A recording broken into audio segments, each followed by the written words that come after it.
Roli dhe prioritetet e Komisionit Evropian ishte forumi hapur akademik i zhvilluar në Universitetin e Qeremçabej nga Departamenti i Administrimit Publik, në kuadër të projektit Edukimi Evropian për qeverisje më të mirë në rajonin e Shqipërisë. Qëllimi i këtij organizimi, sipas përgjegjëses së departamentit Iliana Zyberi, është përgatitja e studentëve dhe pedagogëve me disa njohuri themelore për Bashkimin Evropian.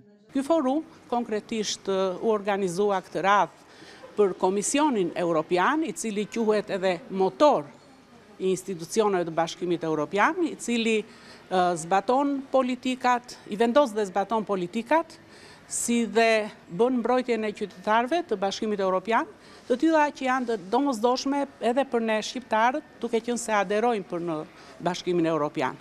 Implementimi i projektit të mbështetur nga Jean Monnet dhe Erasmus Plus do të vijojë edhe me sesionet e tjera informuese, ndërkohë që në kuadër të tij është futur në programin mësimor edhe një kurikulere. Ka ndërmarrë dy shtylla kryesore në kuadër të këtij projekti. E para është përmirësimi i një kurikule të re, e cila u fut në planin mësimor, që është bazat e qeverisjes europiane, dhe nga ana tjetër ka ndërmarrë edhe nismën për të organizuar disa forume ose disa sesione të hapura në lidhje me njohuritë e Bashkimit Evropian.